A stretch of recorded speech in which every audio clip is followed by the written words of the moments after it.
Life's been a series of tough breaks and lucky strikes. Losing my parents early stung like hell, but I got lucky when the elderly couple next door, the Parkers, took me in. They were the kindest souls you could imagine, treating me more like a granddaughter than a charity case. We weren't rich in money, but we were wealthy in love, and that's what mattered. Then, just as I was coming into my own, turning 18 and thinking about college, they died in a car accident. Just like that, I was on my own again. The Parkers left me a bit of money for school and their old house in the suburbs. It was a cozy place, full of memories, but too many ghosts for me. So, I sold it and bought a small apartment in the city near the college where I'd enrolled to study financial management. It felt good, having a plan, moving forward. Classes were tough but interesting, and I threw myself into learning everything about numbers and markets. After college, I landed a decent job. Daytimes were packed with work, and I was doing all right, but nights were another story. The city felt lonelier than it should for a place so full. That's when I met Tom at a friend's party. He was loud, funny, and didn't care who knew it. His energy was infectious, and we hit it off from the moment he bumped into me, spilling my drink. "Hey, watch it," I snapped, more out of surprise than anger. "Whoa, my bad. Let me make it up to you. What were you drinking?" Tom grinned, unapologetically charming. "Beer, just beer," I said, trying not to smile too easily. "2 beers coming right up," he shouted over the music, heading to the makeshift bar. That was Tom all over, simple, straightforward, and no fuss. We spent the whole night talking about everything and nothing. It turned out we both loved old movies and hated sushi. It was easy, talking to him, and by the time the party was winding down, I didn't want to say goodbye. A year later, he proposed. No dramatic gestures, just him, me, and a ring he fumbled out of his pocket while we were watching TV. "Marry me," he told, holding the ring so tightly I thought he might crush it. I laughed. I actually laughed, not because it was funny, but because it was so typical of us, so perfectly imperfect. "Yes, of course, you big goof." Getting married didn't change much at first. We were the same, just legally bound, which felt right. We settled into life together in my small city apartment, still close to the hustle, but now with someone to share the quiet moments. Life felt full, and for the first time in a long while, the evenings didn't feel so empty. Settling into married life had its comforts, but life sure doesn't let you get too cozy without throwing a curveball or two. Jake's folks, Mr. and Mrs. Harper, were gems. Living in their cozy suburban home, they welcomed me with open arms from the get-go. I could see where Jake got his easygoing nature. Their warmth was a balm on my oftentimes still sore heart, still aching from my own family losses. "So happy you're part of our family now," Mrs. Harper would often say, squeezing my hand with a kindness that felt both uplifting and overwhelming. "Thanks, I really appreciate how welcoming you've been," I'd reply, feeling genuinely grateful. Visiting them became our weekend ritual. Those days were filled with backyard barbecues and lengthy chats over cups of steaming coffee. Life was good, simple and honest, until it wasn't. Jake got called away on a long business trip, a whole year out of state. It was a fantastic opportunity for his career, but the timing was brutal. No sooner had Jake left than Mr. Harper's health took a nosedive. It happened fast, and Mrs. Harper, bless her heart, sounded near out of her mind with worry when she called. "Kimberly, I hate to ask, but I could really use your help around here. George is really not doing well." Her voice was thick with unshed tears. Without a second thought, I packed a bag and headed to the suburbs. Seeing Mr. Harper so frail shook me. He had always been a pillar, strong and steady. Now, he looked shrunken, tethered to his life through a maze of medical tubes. I slipped into the routine of their household seamlessly, handling the cooking and cleaning while Mrs. Harper focused on George's care. Evenings I spent sitting by Mr. Harper's side, reading out loud his favorite classics, his eyes often fluttering closed long before I finished a chapter. "Thank you, Kimberly," he'd whisper on good days, his voice a shadow of his former robust tone. "It's my pleasure, really," I'd squeeze his hand, trying to offer comfort through simple touch. One quiet afternoon, Mrs. Harper sat down at the kitchen table while I was chopping vegetables for dinner. She looked worn, older than her years. "Kimberly, I don't know how to say this, but we're in a bit of a bind," she began, wringing her hands nervously. "George was the main earner, you know, and with him like this." I put down the knife, giving her my full attention. "We're strapped, honey. I hate to even ask, but could you consider renting out your apartment? It might help us get through this tough spot." She looked down, clearly embarrassed. I didn't even hesitate. "Of course, Mrs. Harper. I'll get on it right away," I said firmly, trying to ease her burden. The apartment rented out quickly, and every month, I dutifully transferred the rental income to Mrs. Harper, along with money for groceries and whatever bills piled up. It wasn't easy. The commute to my job in the city became a nightmare. But family sticks together, right? That's what I kept telling myself, even on the hardest days. "Kimberly, you're a godsend," Mrs. Harper would often say, her relief palpable each time I handed her the money. "It's what family does," I'd respond, though some nights, as I lay in the guest room listening to the distant sounds of sirens from the city, I couldn't help but feel the weight of the world on my shoulders. Jake's calls were my only respite, his voice a tether to another life. "How's it going, Kim? You holding up okay?" His concern was always evident, even through the static of long-distance calls. "We're managing. Don't worry about us." I'd forced cheerfulness into my voice, not wanting to add to his stress. Life in the Harper household took a drastic turn when Susan, Mrs. Harper's daughter from her first marriage, showed up unexpectedly. The vibe shifted immediately. She had that kind of presence, like a cold breeze that sneaks under the door. I never really knew Susan well, but I'd heard enough from Jake and even glimpsed her frosty relationship with Mr. Harper during brief, tense visits. My days had already stretched thin, juggling long commutes to work and caring for Mr. Harper, who was now bedridden and fading fast. Susan's arrival, however, added a whole new layer of tension.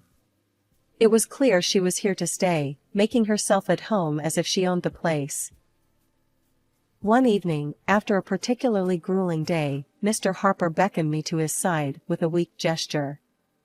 His voice was a hoarse whisper, strained and urgent. "Kimberly, you need to watch out for Susan. She's a very bad person."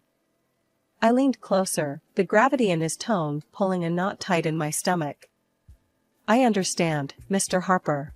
I'll be careful," I promised, though I wasn't exactly sure what I was promising against. True to Mr. Harper's warning, Susan wasted no time establishing her new regime. The first sign was when I found her in the kitchen one morning, her presence like a storm cloud over the breakfast nook. "Just so we're clear, I'm not here to play housemaid or chef for anyone," she declared, her tone sharp as she sipped her coffee, eyeing me like I was an intruder in her mother's kitchen. I was taken aback, but managed to keep my cool. "Okay, Susan. I've been handling things so far, and I can keep at it," I said, trying to keep the peace. "Good, because I don't plan on lifting a finger. This is Mom's house, after all," she snapped back, her eyes daring me to challenge her.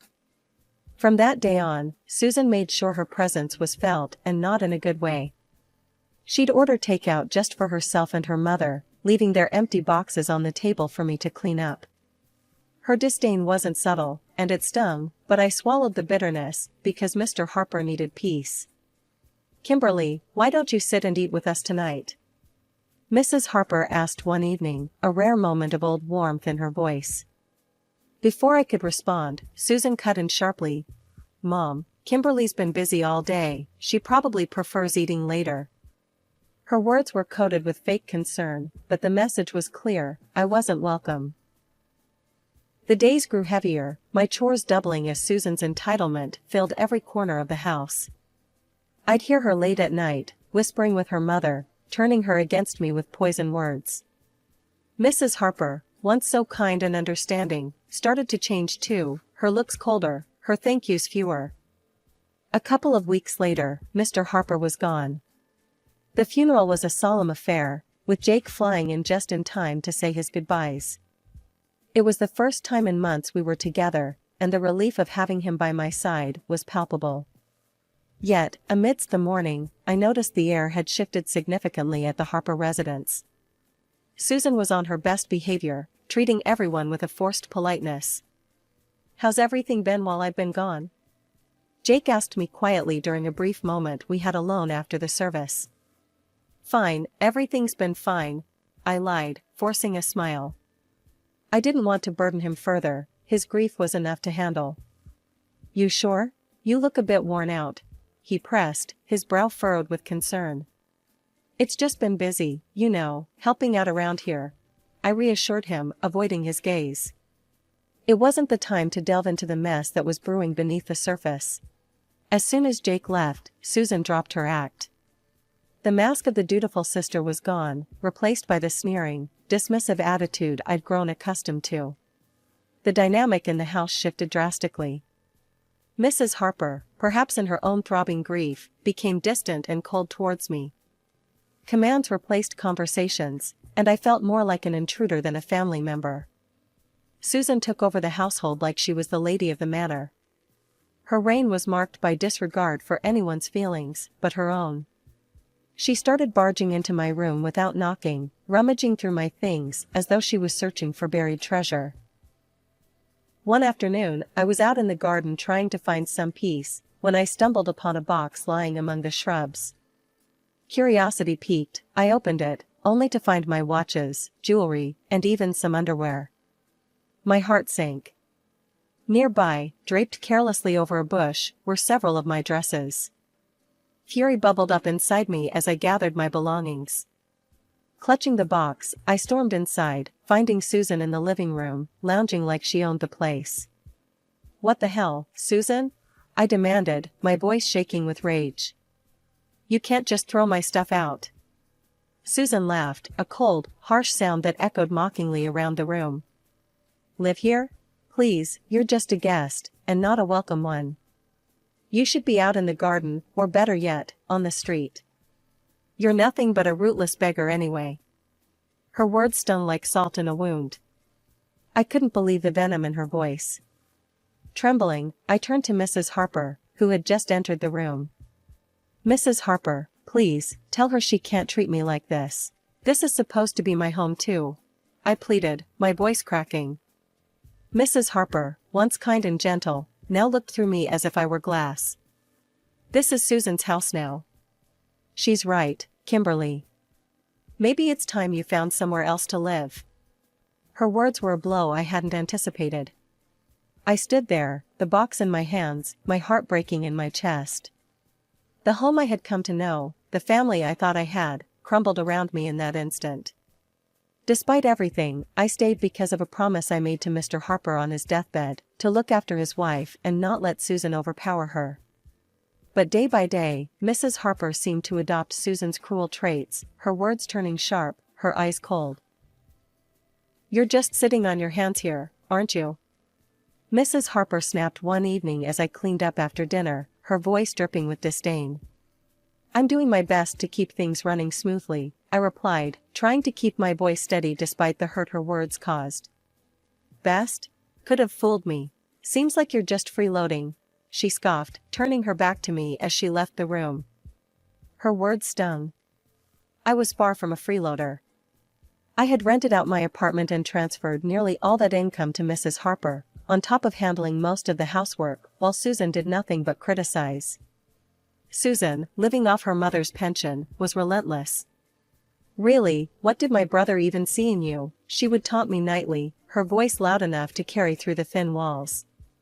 I'd bite my tongue, swallow the anger and frustration, and remind myself of the promise I made.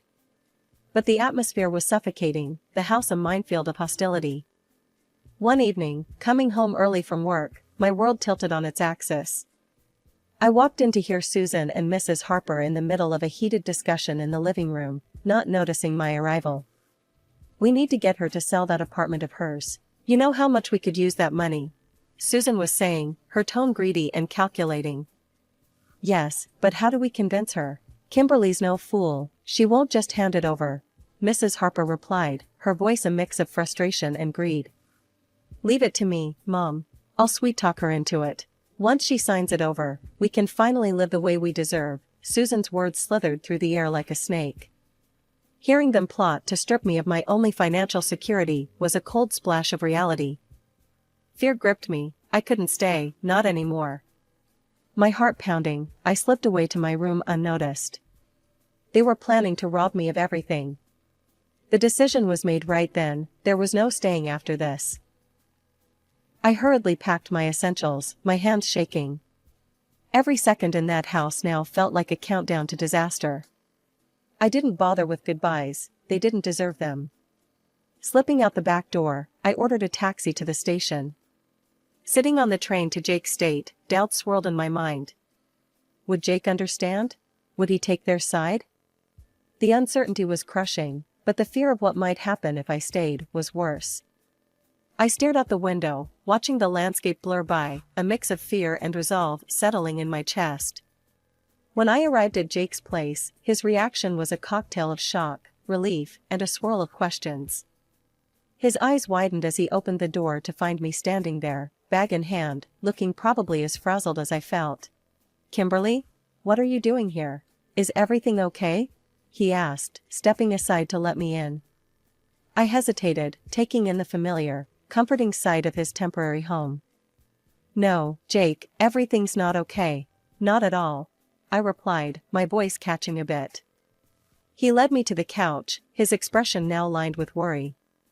"Talk to me, babe. What happened?" I told him everything, starting from Susan's return, the worsening conditions at home, the financial manipulations, and the final straw, the plot to make me sell my apartment.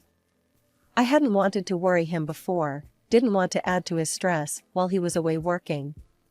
Jake's face darkened with each word I spoke. By the time I finished, his fists were clenched, his jaw set hard. "Why didn't you tell me any of this before?" he asked, his voice a mix of anger and concern. "I didn't want to cause more trouble. I thought I could handle it," I admitted, feeling foolish now. "Kimberly, damn it, you shouldn't have to handle anything like that alone," he exploded, standing up to pace the room. "I can't believe my mom and Susan would treat you this way." He stopped and looked at me, his eyes intense. "I'm not letting anyone treat my wife like that. No way," he declared, pulling out his phone. I watched, heart pounding, as he dialed his mother. The phone barely rang twice before she picked up. I couldn't hear her words, but the stiffness in Jake's shoulders told me enough. "Mom, this has to stop. I know about everything, and I won't tolerate it. If Susan doesn't leave, and if you don't start treating Kimberly with respect, you can forget about us helping out anymore. No more money, no more nothing." Jake's voice was steel, not giving room for any argument. There was a brief, fiery exchange, then silence. Jake's hand tightened around the phone. "Fine, if that's your choice, then you've made mine," he said finally, and hung up. He turned to look at me, his expression softening. "Looks like it's just us now, babe.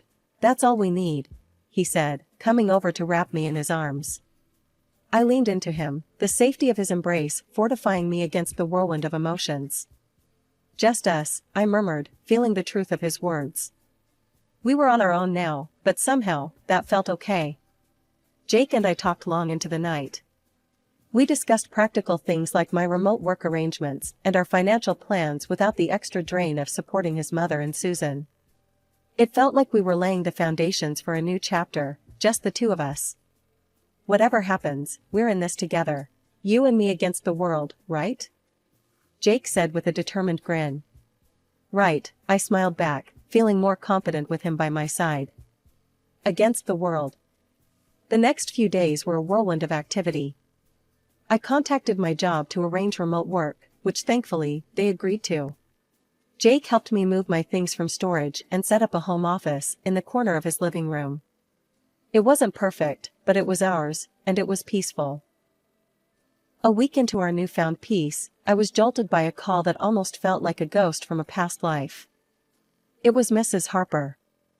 Her voice, once sweet to me, now dripped with a mix of desperation and audacity. "Kimberly, why haven't I received the money for this month? You know we depend on it, she demanded right off the bat. I was stunned silent for a moment, her nerve unbelievable. I'm sorry, but after everything, you really expect me to continue supporting you? I asked, my tone more incredulous than angry. In the background, I could hear Susan's voice, shrill and angry. She's just an ungrateful girl, Mom. Make her transfer the money. Taking a deep breath to calm my rising anger, I remembered the venomous words they had thrown at me, words that stung deep. Mrs. Harper, Susan called me a rootless beggar, remember? I'm not sending money to people who treat me like trash. I'm done. There was a pause on the other end, and I could almost picture Mrs. Harper's shocked face. But we're family, she finally said, her voice a mixture of anger and pleading. No, family doesn't treat each other that way. Goodbye, Mrs. Harper, I said firmly and hung up before she could respond. The call shook me, but Jake was right there, his support unwavering. You did the right thing, Kimberly. It's time they learn to stand on their own, he reassured me, wrapping an arm around my shoulders. Not long after settling back into our hometown, another surprise came our way. I was pregnant. The news brought a joy we hadn't expected, and suddenly, the future seemed filled with possibilities. We decided it was time to sell my apartment and buy a small house in the suburbs, a place near a good school where our child could grow up. As we were planning our move, another call came, and again from Mrs. Harper. Her tone was different this time, desperate, almost pitiful. Kimberly, I've made a mistake. Susan forced me to sell the house, took the money, and left me with nothing. Could I come and live with you and Jake? Her voice was shaky, pleading. The request stunned me. After everything, this was a test of my resolve. Mrs. Harper, you chose this path when you sided with Susan against us. You could have chosen differently, I said, my voice steady despite the turmoil inside. I know I've made mistakes, but you have a kind heart. Can't you forgive an old woman for her wrong choices? She implored. I sighed, feeling a pang of pity, but remembering the pain her choices had caused. I forgave you long ago, but that doesn't mean I can let you back into my life. You need to live with the consequences of your actions, just as I have, I replied and ended the call. Then, with a resolute tap, I blocked her number. We moved forward with our plans, purchasing a quaint house with a little garden where our child could play. It was a lazy Sunday morning, the kind where you linger over coffee and the newspaper. I was flipping through the pages when a headline caught my eye, local woman arrested for massive fraud scheme. There, staring back at me from the paper, was Susan, handcuffed and looking defeated. I couldn't help the mix of shock and, admittedly, a slight vindication that washed over me. Look at this, Jake, I called out, holding up the newspaper for him to see. It's Susan. She's been arrested for fraud. Jake took the newspaper, scanning the article with a serious expression. Well, can't say I'm surprised, but still, it's a lot to take in. Yeah, it is. But she made her choices, and now she's facing the consequences, I replied, feeling a closure I hadn't realized I needed. The news eventually drifted to us through friends that Mrs. Harper was living in a tiny apartment, working 2 jobs to scrape by. Her pension wasn't enough to cover her living expenses and pay off the debts Susan had left her with. Did you hear about your mom? One of Jake's friends, Matt, brought it up one evening when they were over for a backyard barbecue. Yeah, I heard, Jake responded, flipping burgers on the grill. His voice held a trace of sadness, but it was tempered with resolve. She chose her path, Matt. It's tough, but that's how it is. Matt nodded, understanding the unspoken boundaries. You're right, man. Just thought you should know. The conversation shifted after that, the evening air filled with the lighter topics of sports and work. Life had moved on, and so had we. The joy of our new life really crystallized when Mia came into the world. Becoming parents changed everything. It shifted our priorities, our dreams, and even healed some of the old wounds by filling them with new love. Can you believe she's ours? I whispered to Jake one night as we watched Mia sleeping peacefully in her crib. She's perfect, Kimberly. Just perfect, Jake murmured back, his voice thick with emotion. We spent our days marveling at each little milestone Mia achieved, each smile, each giggle. She was our little miracle, and with her, the hardships of the past seemed to recede, making room for new memories, better ones. Each day was simple, but filled with little moments of joy that stitched a tapestry of a happy family life.